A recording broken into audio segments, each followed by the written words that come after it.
This YouTube channel does not promote any violent, harmful, or illegal activities. All content provided by this channel is meant for an educational purpose only.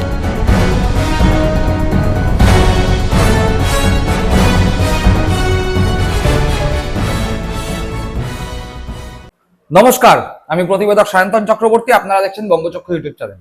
ইতিমধ্যেই আজকে বিশেষ করে এই 30 তারিখ যেদিন আপনারা এই এপিসোড দেখছেন, সেদিন পশ্চিমবঙ্গের রাজ্য রাজনীতিতে অত্যন্ত গুরুত্বপূর্ণ একটি খবর, জল্পনা রটনা যাই বলুন না কেন, সেটা হচ্ছে তিনজন সাংসদ তৃণমূল কংগ্রেসে, মূল তৃণমূল কংগ্রেসে মমতা বন্দ্যোপাধ্যায় বা কালীঘাট তৃণমূল কংগ্রেসে ফেরত আসতে পারেন, এরকম একটি জল্পনা। কোন কোন তিনজন সাংসদ?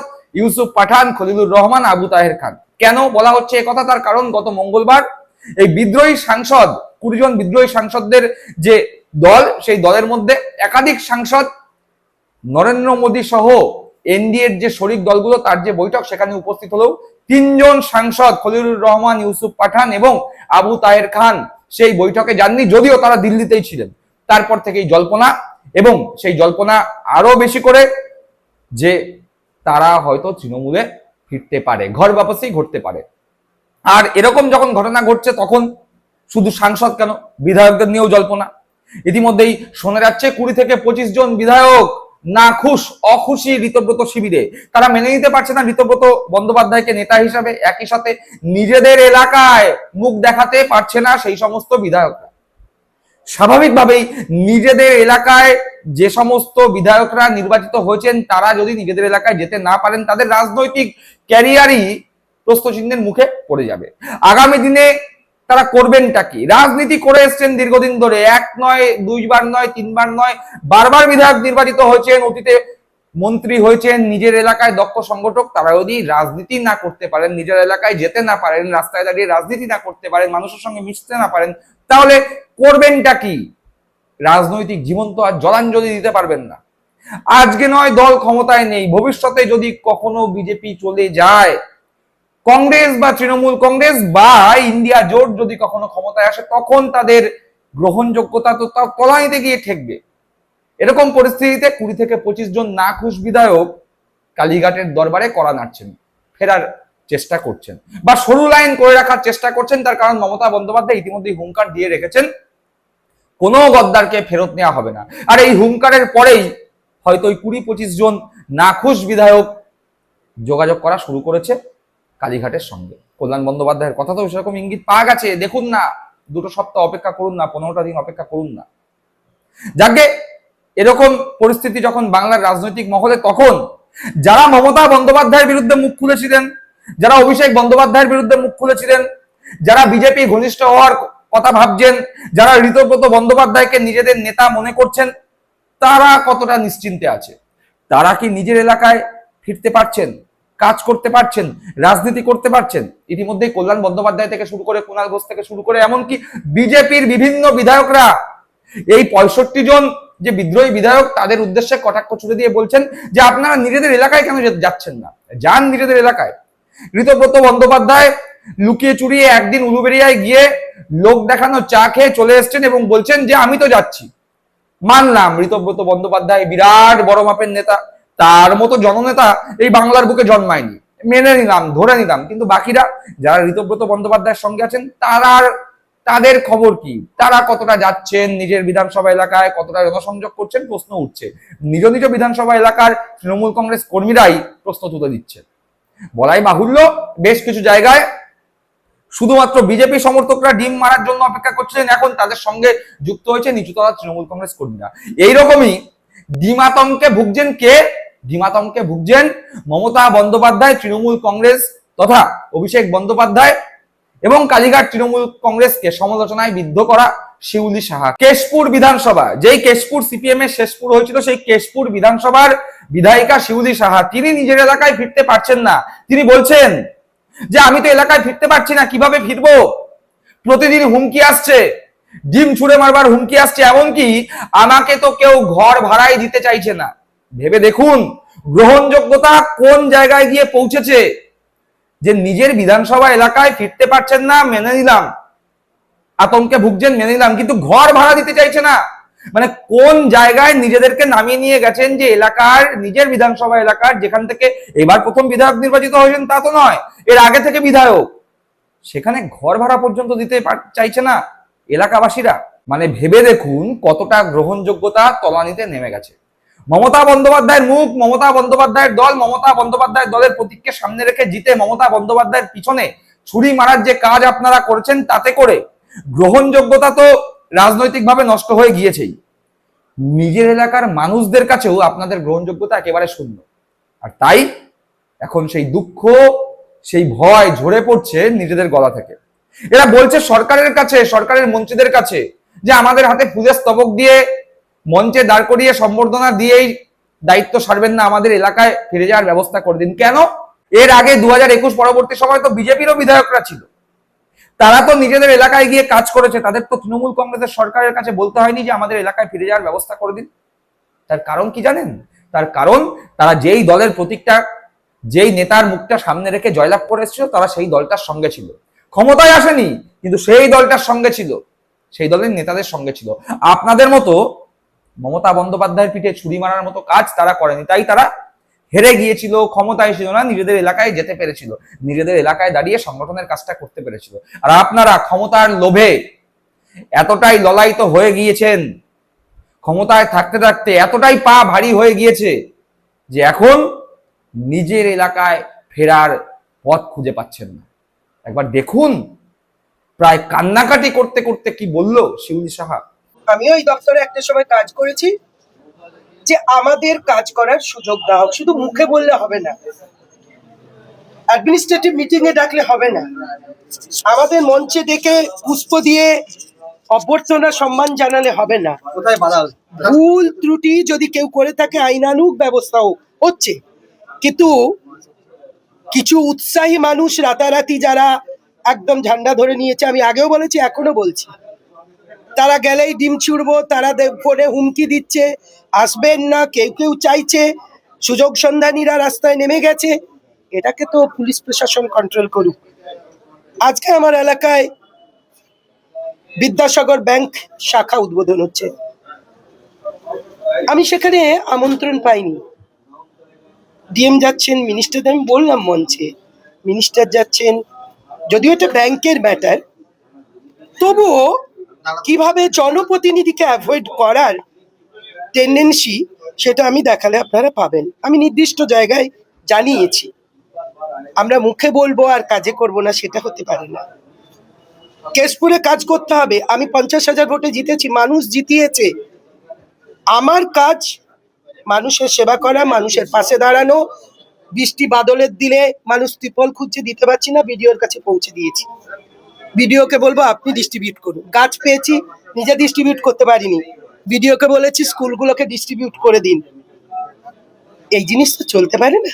আমি মন্ত্রীর কাছে এবং এখানের অ্যাডমিনিস্ট্রেশনের কাছে, এসপি এবং ডিএম এর কাছে, লোকাল ওসি, বিডিও, এদেরকেও বলবো যে দেখুন জনপ্রতিনিধিরা যেন কাজ করতে পারে, তাদের নিরাপত্তা দিতে হবে। আপনি যাবেন, আপনি ঢিল খাবেন, আপনি মাথা ভাঙবে, আপনার গাড়ি ভেঙে দেবে, এই কালচার তো দীর্ঘদিন চলতে পারে না। বিগত দিনে হয়নি আমি বলবো না, বিগত দিনে যা হয়েছে সেটা মুছে দিয়ে তো নতুন বাংলা দেখানোর স্বপ্ন আপনারা নিচ্ছেন। আপনারাই তো বলছেন যে নতুন বাংলা, নতুন দিশা প্রধানমন্ত্রী চান, আপনারা চান নতুন বাংলা গড়তে। আমরা জনপ্রতিনিধি হিসেবে আপনাদের সঙ্গে থেকে সেই কাজটা আমরাও করতে চাই। আমরা নিশ্চিতভাবে বলছি যে সেই পরিবেশটা এখনো তৈরি হয়নি।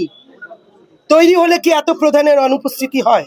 সব প্রধান যদি চুরি করে থাকে, আপনার বক্তব্য নিশ্চয়ই চোর, কেউ কেউ বলছেন, সে আমাকেও বলে যাচ্ছেন উইদাউট প্রমাণ, কেউ বলছেন, আমি দেখছিলাম কোনো পলিটিক্যাল লোক মঞ্চে দাঁড়িয়ে বলছেন তোলাবাজ। আমার তো, আমি জানি না কারো কাছ থেকে কখনো এক কাপ চা খেয়েছি কিনা। আপনারা যারা মিডিয়া, আপনারা জানেন আমার সঙ্গে আমার দলের মতবিরোধ থাকতে পারে, আমার সঙ্গে আমার কোনো লিডারের গন্ডগোল হতে পারে, কিন্তু এ জিনিস নয়। এই যে রাঙিয়ে দেওয়া হয়েছে, যে তিনিন্দা আছেন, আমরা পলিথিন পাই, এই দেখুন 1000 করে দিয়েছে।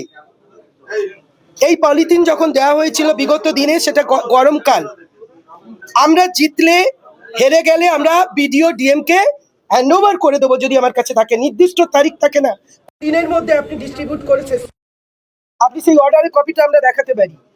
আমাদের কাছে 20টা 25টা 30টা করে পলিথিন থাকবে, ইমার্জেন্সি পারপাস, কোথাও আগুন লেগে গেছে, অতিবর্ষণ হয়েছে, জল ছেড়ে দিয়েছে, এরকম পরিস্থিতি আছে। সেখানে কি হলো আপনারা গোটা বাংলা জুড়ে দেখছেন যে সেই পলিথিনগুলো এমএলএর যেখানে রেখেছে সেখান থেকে বের করে এমএলএ কে রাঙিয়ে দেওয়া হচ্ছে, চোর, লোককে দেয়নি, রেখে দিয়েছে। আমি নিশ্চিত বলবো 1000 পলিথিন পেলে সে অপরাধ, কিন্তু যদি 100টা পলিথিন পান সে এমএলএ অপরাধী নয়, কারণ তো ইমার্জেন্সি পারপাসে তুলে রাখা হয়। দিনেন্দার ওখানে সাপের আড়ত দেখেছেন, দিনেন্দারকে কিভাবে সোশ্যাল মিডিয়ায় ওখানকার লোকজন গিয়ে কেউ বলছেন দিনেন্দা আপনি ভালো মানুষ, তারপরও কিন্তু এগুলো শুনতে হচ্ছে। আমরা এর থেকে নিষ্কৃতি চাই। আমরা আপনাদের সঙ্গে, এই সরকারের সঙ্গে, এই মুখ্যমন্ত্রীর সঙ্গে, এই পঞ্চায়েত মন্ত্রীর সঙ্গে, আমরা লোকাল অ্যাডমিনিস্ট্রেশনের সঙ্গে হাতে হাত মিলিয়ে বাংলার উন্নয়ন, বিধানসভার উন্নয়ন, ব্লকের উন্নয়ন, এতে সামিল হয়ে কাজ করতে চাই। জেলা পরিষদ, পঞ্চায়েত সমিতি, এমএলএ, এমপি সবাই সেই সুযোগটা দিন।